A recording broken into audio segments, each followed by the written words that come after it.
Buenas tardes. Quisiera empezar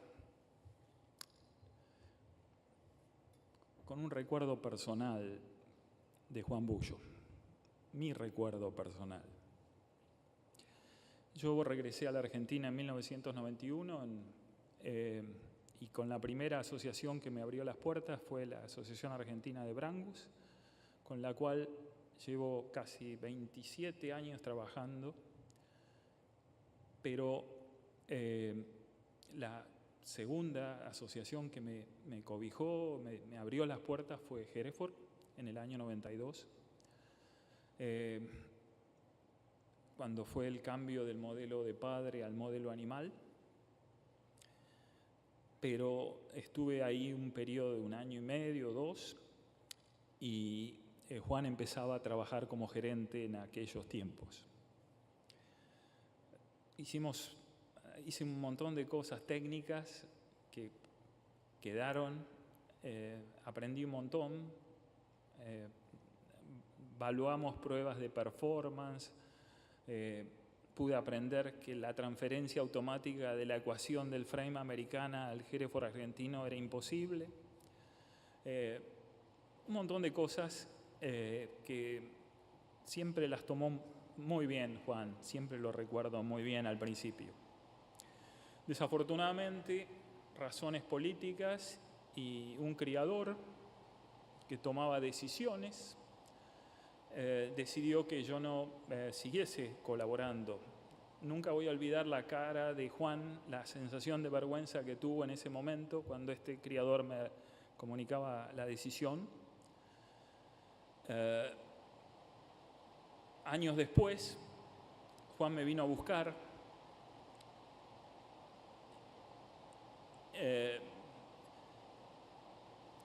y su frase no la puedo repetir porque es algo personal, pero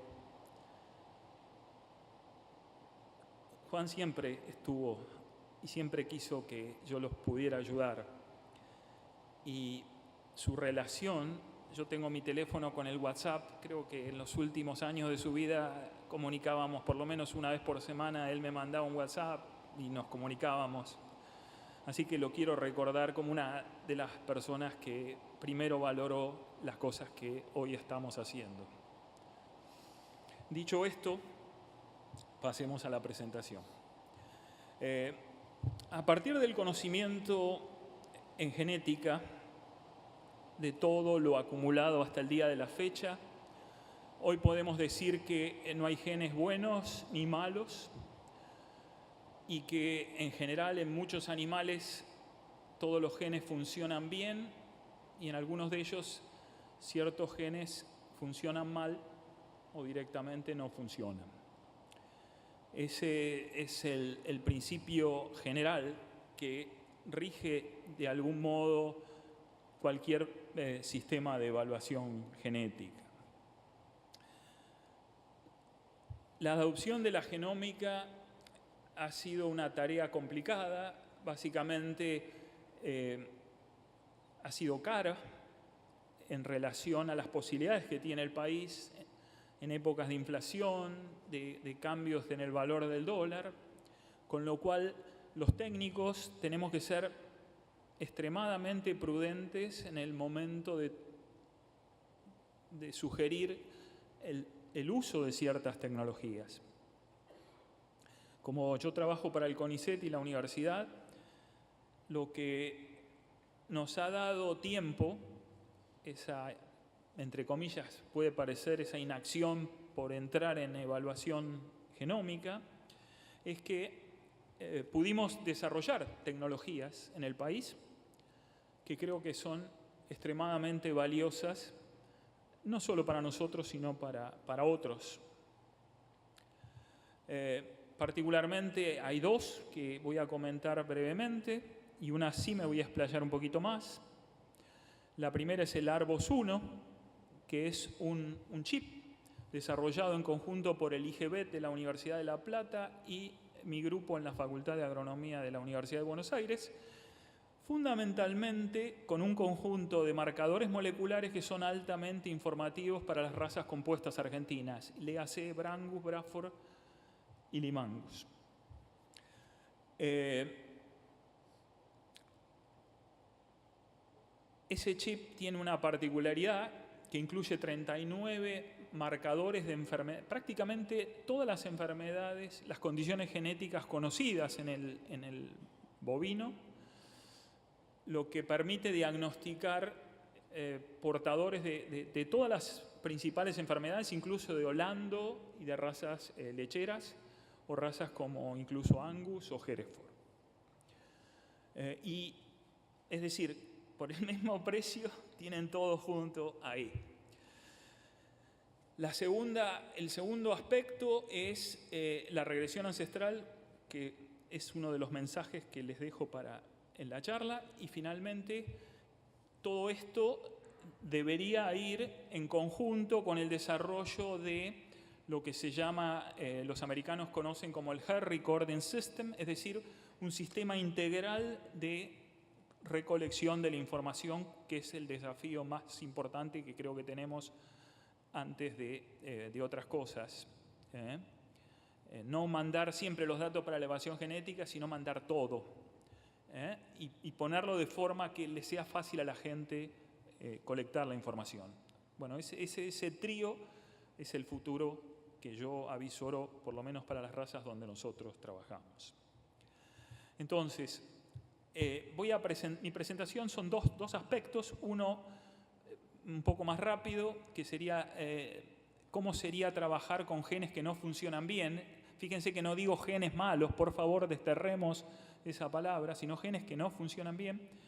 Y segundo, la predicción del mérito genético o las DEPs, como ustedes quieran, para caracteres gobernados por muchos genes, muchos de ellos con un efecto pequeñito, que son la mayoría de los caracteres económicos, usando las tres fuentes de información que se han comentado hasta aquí: los datos, el pedigree y la información genómica. Entonces hablemos primero y bien rápido de los genes que no funcionan bien. Y acá uno puede, hasta hace poco hubiera pensado que estoy hablando de condiciones genéticas, enfermedades. Pero me voy a extender un poco porque en los últimos 2 meses han salido trabajos científicos que demuestran el impacto potencial de trabajar con genómica, particularmente en áreas de fertilidad, áreas que han prácticamente estado vedadas al mejoramiento, dado la antigua concepción de las bajas heredabilidades. Un tercio de los 22, el bovino tiene unos 22.000 genes, de los cuales un tercio son imprescindibles para la vida.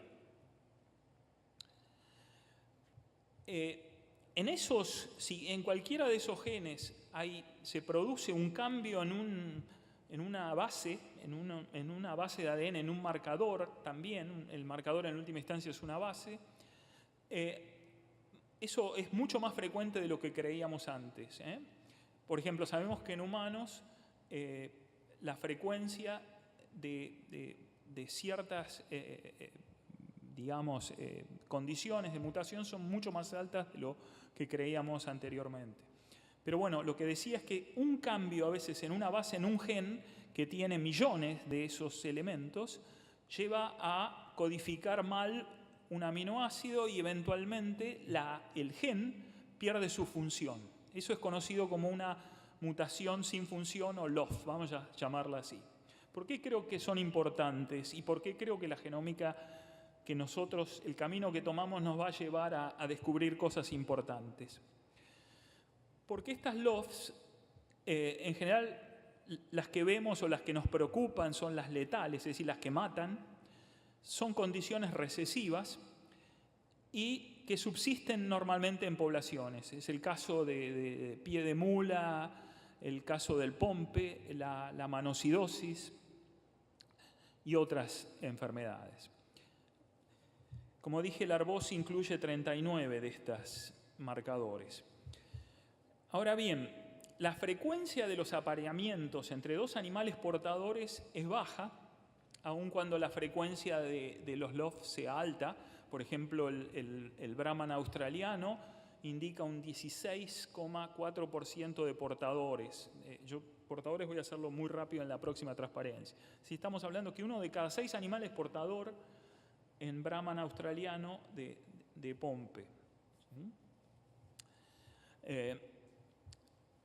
Yo creo que si bien la muerte de animales por esas enfermedades, el animal muere por esas enfermedades, el impacto económico global para la población no es muy alto, no es enormemente alto en un periodo de 10 años. En un periodo más largo sí, porque llegan a los animales comerciales y mi colega de la academia, Eduardo Jimeno, me ha manifestado que en razas británicas en la región húmeda han encontrado, por ejemplo, casos de manocidosis en rodeos comerciales. Y a veces las pérdidas son importantes. Pero yo creo que además el problema es que muchos de estos LOF llevan a subfertilidad en los portadores. Es decir, los mismos, ese 16% de los individuos tiende a ser menos fértil que el resto de la población. Por ejemplo, para darles la idea, ¿no? Miren los colores que elegí.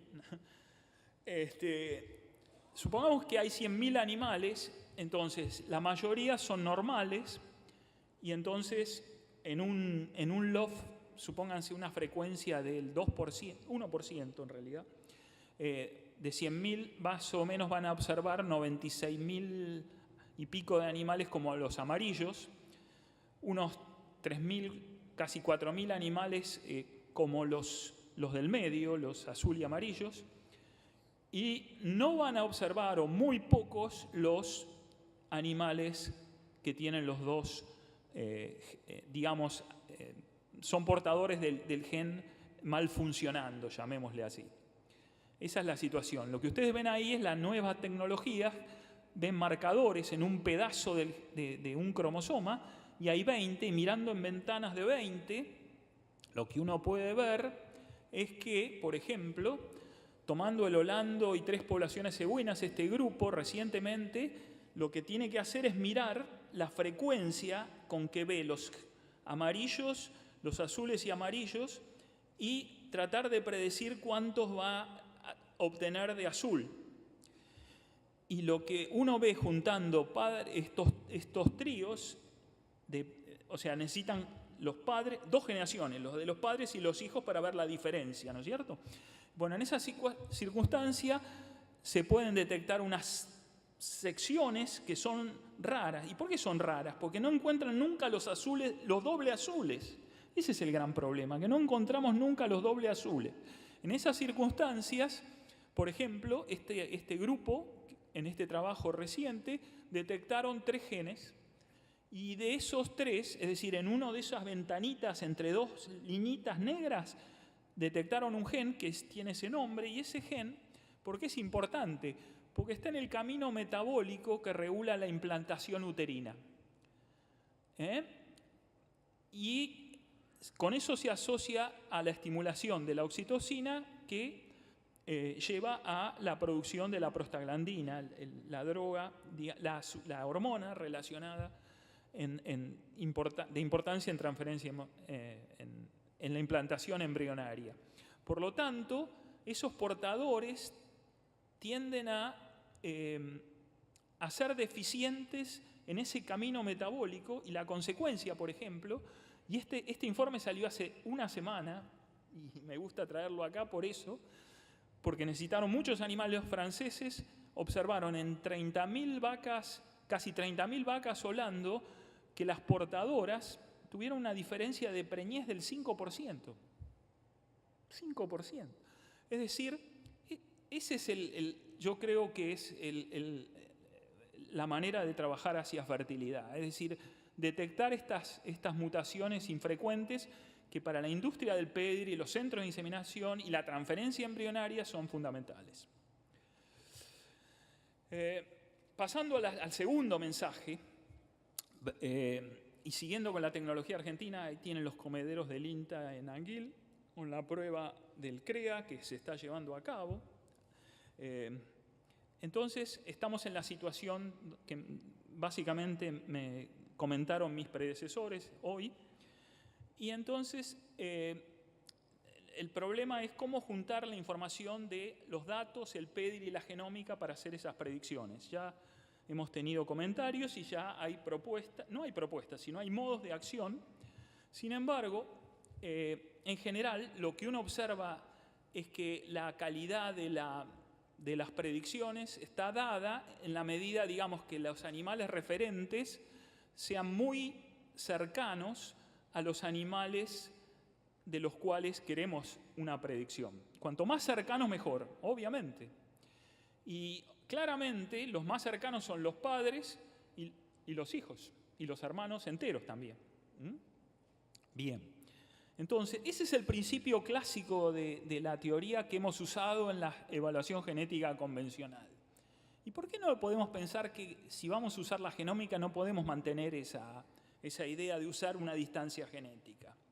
Bueno, el gran problema aquí es que mis colegas en el mundo todavía tienden a pensar la genética de poblaciones en términos de la teoría clásica. Sin embargo, la genética de poblaciones hoy ha cambiado en el mundo y hoy, gracias a los genetistas evolutivos, y en vez digamos, de Hardy-Weinberg y esas cosas, y frecuencias alélicas y génicas, se habla digamos, de teoría de coalescencia, que es esencialmente tratar de es como buscar el pedigree al revés, transitar el pedigree desde abajo hacia arriba. ¿Por qué? Porque cuando van a mirar en el ADN no se ven genes, se ven esos SNPs o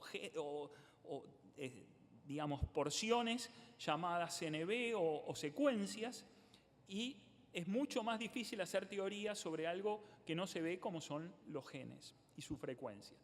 Y el problema es que las frecuencias son dependientes del tamaño de población, porque son frecuencias estimadas.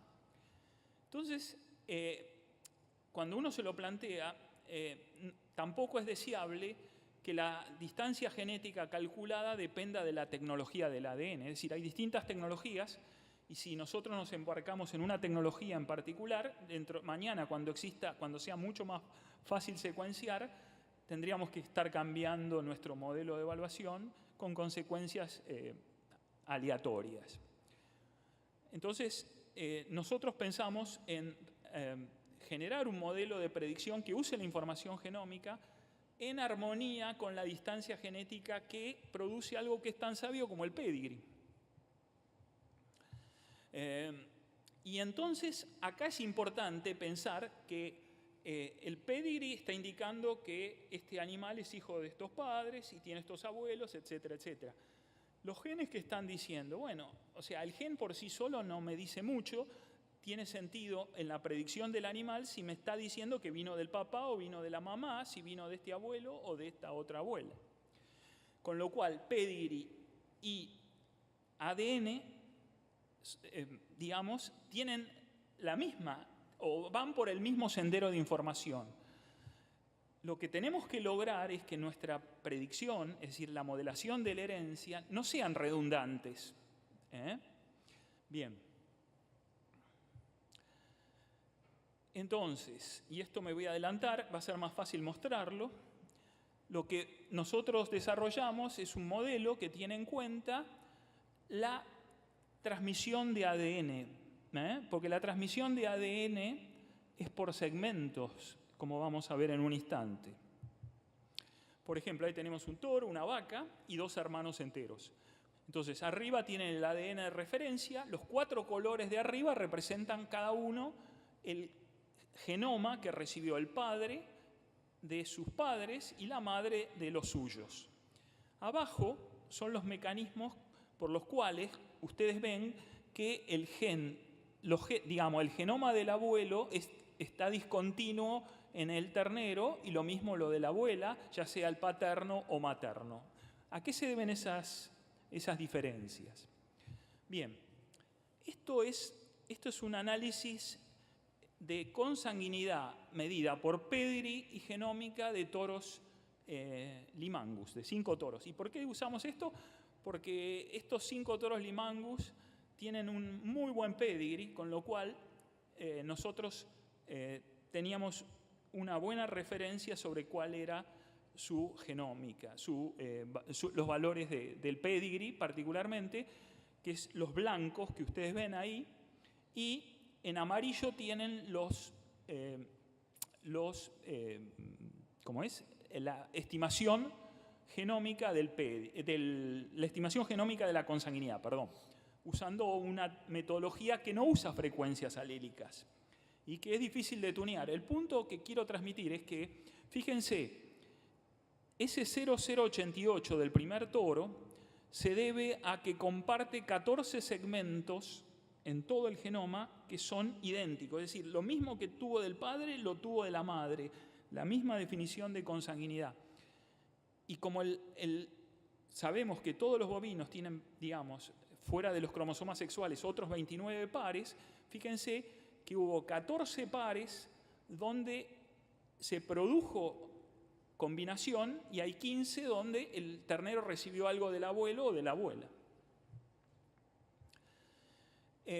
Con mis colegas del grupo de la facultad, el año pasado, en homenaje al quien fuera mi director de tesis, el doctor Daniel Gianola, en la publicación especial, publicamos este trabajo que es la regresión ancestral. Y la regresión ancestral lo que intenta es modelar estas ideas que he venido discutiendo. Básicamente, la primera idea es que la herencia es por segregación, es decir, uno puede recibir el cromosoma del abuelo o de la abuela a través del padre y del otro abuelo o de la otra abuela, y esa es la teoría clásica que nos lleva al modelo animal de evaluación genética, donde ustedes tienen la generación de los abuelos bien a la derecha y el ternero a la izquierda. Los abuelos, digamos, los bisabuelos están pintados cada uno de un color para simplificar la cuestión, y fíjense que asumiendo que cada vez que un gen se hereda, uno tira la moneda y recibe uno u otro, ese es el principio en el cual se basó el modelo animal convencional, o todos los otros modelos que se han discutido en mis predecesores. Bueno, esos modelos, entonces uno tendría la mitad, y fíjense que ahí hay los cromosomas del medio, los genomas del medio son mitad y mitad, y los del ternero son un cuarto de cada abuelo. Eso es el modelo animal convencional, es decir, rayitas de un color, mitad de rayitas de los padres y cuarto de rayitas en el ternero. Ahora bien, en la práctica sabemos que hay un elemento que la teoría de genética de poblaciones nunca lo ha llevado bien, porque es algo muy individual, porque lo que ocurre en un animal es distinto de lo que ocurre en otro animal, y eso es importante y es conocido como la recombinación. Es decir, el material genético se entrecruza, se recombina, y la consecuencia es que tenemos un conjunto, un mosaico de segmentos de cada abuelo en nuestro genoma. Sumado a eso, lo que ustedes ven ahí es un gráfico en el cual se muestra cuál es la relación de una de esas rayitas de ADN, digamos, que mostré, supónganse el amarillo, todo normal, pero hay una rayita más cercana, otra rayita cada vez más. Y fíjense, eso es como medir una correlación. Si los genes se transmitieran independientemente, se nos caería directamente todas esas líneas que vemos ahí. Hace así, ¡pum!, se cayó. No hay ninguna relación, porque quiere decir que en cada punto del genoma puede haber una recombinación. Sin embargo, lo que ustedes tienen ahí, las HF son Holstein e incluso tienen Angus australiano. Y fíjense que hay una relación. Y esa relación, esa caída todavía es más suave, cuanto más pedigree y más antigüedad tiene la población. Eso se llama desequilibrio gamético, o LD en inglés, y eso es responsable para que, digamos, la información genética de cada pedazo de ADN esté muy relacionada y a veces muy lejos, con segmentos muy lejanos. Bien, la regresión ancestral... Fito, ya termino. Tiene eso en cuenta, para lo cual, fíjense que ahora, en vez de tenemos el mismo modelo que originalmente, pero tenemos distintas fracciones de segmentos, con lo cual el modelo de regresión ancestral lo que tiene es un parámetro adicional que está indicando por el lado paterno y por el lado materno cuánto más tiene el ternero de un abuelo o de la abuela por el lado de papá y también por el lado de mamá. Y esos son los dos parámetros. Y mi última transparencia, si me deja terminar, es que estos parámetros ENAR no dependen de o sea, estimar estos parámetros no dependen de la tecnología de ADN utilizado. Es decir, que prácticamente desde el punto de vista, digamos, de un evaluador, lo único que tiene que hacer es cambiar su subrutina de inversión de la matriz A por esta matriz que tiene estas relaciones de parentesco. Depende de estas relaciones de parentesco observadas y para estimarlo, si bien es ideal que los 4 abuelos estén genotipados, nosotros estamos trabajando y hemos determinado que, por ejemplo, si tenemos solo machos genotipados, usamos un medio hermano de la madre, o sea, un tío del ternero, o un medio hermano de la abuela, un tío abuelo del ternero, y con eso, asumiendo que el abuelo, los 2 abuelos machos estén genotipados, podemos salir adelante. Y finalmente, puedo comentar que haciendo cuentas para Brangus y Bradford, si quisiéramos tomar una cuenta de cuál es la población de referencia, entre comillas, porque fíjense que ahora la población de referencia son 4, los 4 abuelos, lo único que necesitamos, los 4 abuelos. Entonces, supongamos, para Brangus y Bradford son poblaciones que conocemos, hemos hecho la cuenta, como este método provee una respuesta analítica, pensamos que 4 veces el tamaño efectivo de las razas de carne está entre 100 y 120, por ejemplo, el Brangus está en 105, el Bradford está en 112, o sea, 4 veces por 110 es más o menos da 450, pónganle, pero digamos, la población de referencia para nosotros, o la primera estimación es 150 toros y 450 vacas. Con eso, más o menos, tenemos nuestra población de referencia para los potenciales candidatos a la selección. ¿Cuánta plata es eso hoy? Si usaran Arbos 1, estamos hablando de 25 a 30 mil dólares para la raza, distribuido de modo a evaluar. Es decir, más o menos 900, 1 millón de pesos. Esa es la cuenta que hemos hecho. Muchas gracias. Muchas gracias, Fito. Invitamos a Daniel para el cierre. Bueno, hacer el cierre después de escuchar estas buenísimas presentaciones y realmente que nos han llevado a esta frontera del conocimiento es difícil. Sobre todo cuando hemos logrado recuperar el tiempo y estamos al borde del break para tomar un café. Solamente algunas consideraciones pequeñas. Primero, Fito habló recién de dinero y hay una cuestión que todos sabemos se cumpliría. Si genotipar costara 10 pesos, ningún criador argentino se resistiría a genotipar sus animales. El problema central es disponer los fondos para poder acumular suficiente número de animales genotipados para que sirvan en su conjunto. Es difícil que los criadores de carne puedan individualmente poder definir cuánto de beneficio tienen específicamente rentable, más allá del proceso de selección dentro de su rodeo.